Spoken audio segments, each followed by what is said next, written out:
Hi friends, உங்களுக்கு சாம்பார் சட்னி செய்ய time இல்லையா? கண்டிப்பாக இந்த எம்மியான சைட் டிஷ்ஷை உங்கள் வீட்டில் ஒரு முறை ட்ரை பண்ணி பாருங்கள். இந்த சைட் டிஷ் செய்ய 4-5 பல் பூண்டு எடுத்துக்கோங்க. அதை நல்லா ஒரு அம்மிக்கல்லில் போட்டு நசுக்கி எடுத்துக்கோங்க. எங்கள் சேனல் உங்களுக்கு பிடிச்சிருந்தா சப்ஸ்கிரைப் பண்ணிக்கோங்க. மறக்காமல் லைக் பட்டன் அண்ட் கமெண்ட்ஸ் கொடுங்க. நல்லா நச்சு எடுத்த பிறகு அதை ஒரு பாத்திரத்தில் இந்த அளவுக்கு நசுக்கி எடுத்துக்கணும். ஒரு பாத்திரத்தில் மாற்றிக்கோங்க.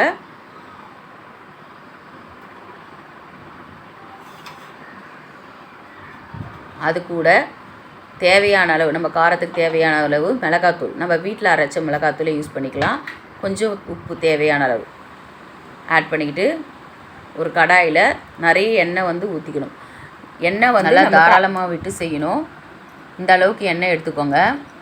அந்த ஹீட் பண்ணும்போது அதுலேருந்து புகை வர அளவுக்கு நம்ம இந்த எண்ணெயை ஹீட் பண்ணணும்.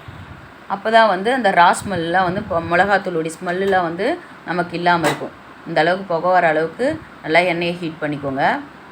அப்புறம் நம்ம எடுத்து வச்சுருக்கோம்ல, அது கூட ஆட் பண்ணிக்கோங்க. ஆட் பண்ணிக்கிட்டு நல்லா ஒரு ஸ்பூன் வச்சு நல்லா கிளறிக்கோங்க. இந்த சைட் டிஷ்ஷை கண்டிப்பாக உங்கள் வீட்டில் ட்ரை பண்ணி பாருங்கள். வீடே மணக்கும். பார்த்திங்கன்னா அந்த ஸ்மெல் சூப்பராக இருக்கும், டேஸ்டியாக இருக்கும். கண்டிப்பாக ட்ரை பண்ணி பார்த்துட்டு சொல்லுங்கள்.